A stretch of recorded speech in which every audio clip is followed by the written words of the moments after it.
Pinterest lowering expectations ahead of its IPO roadshow. The company setting a price range that will value it below its last private market price of $12 billion, begging a question. Are these companies profitable enough to invest in? To Stanford School of Business lecturer Dave Dodson. Well, a lot of them aren't profitable at all, but neither was Amazon for a long time, right, Dave?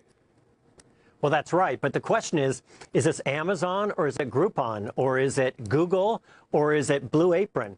And that's the question that retail investors have to ask themselves as well as the institutional investors. Well, I think, first of all, you get rid of this notion that these are technology companies. As I have written, these are technology-enabled companies. But look, if you and I go out to dinner tonight and we make our reservation online and we pay with a credit card, that doesn't all of a sudden turn Olive Garden into a technology company. There is some technology underlying these, but what investors need to think about is what is happening with consumer behavior. In the case of Amazon, Jeff Bezos got it right. In the case of Groupon, they got it wrong. So that's the first question that retail investors have to ask themselves. The second is, what are the competitive dynamics here? Because most of these companies are winner take all. Yes, you have Lyft and Uber, but that's the next closest thing to winner take all. There's only one Google. That's why there's no Alta Vista. That's not why there's no Bing. So unless retail investors understand consumer behavior and competitive dynamics, they have no business in these markets. You know, it's very often less the technology that is invented by these companies than the way they use it in their management style, et cetera, right? I mean, that's more important than the technology itself.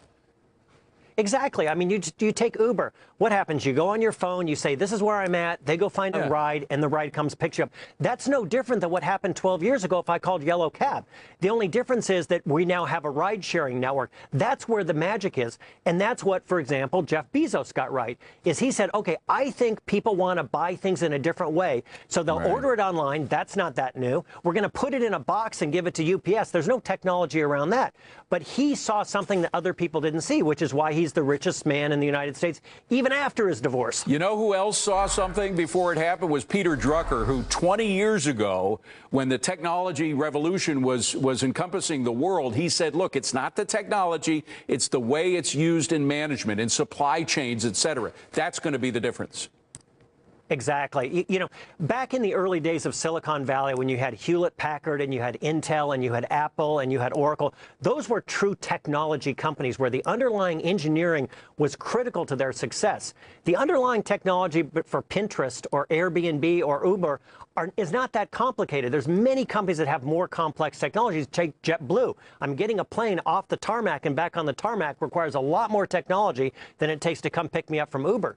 What they're seeing is that consumers want to do things in a different way. And it goes back to the whole Wayne Gretzky thing is you don't want to know where the puck is today. You're trying to figure out where the puck is tomorrow. And that's complicated. And that's what separates Amazon from, let's say, Pets.com. Dave Dodson, great stuff, Dave. Thank you very much. Appreciate it. Happy to be here.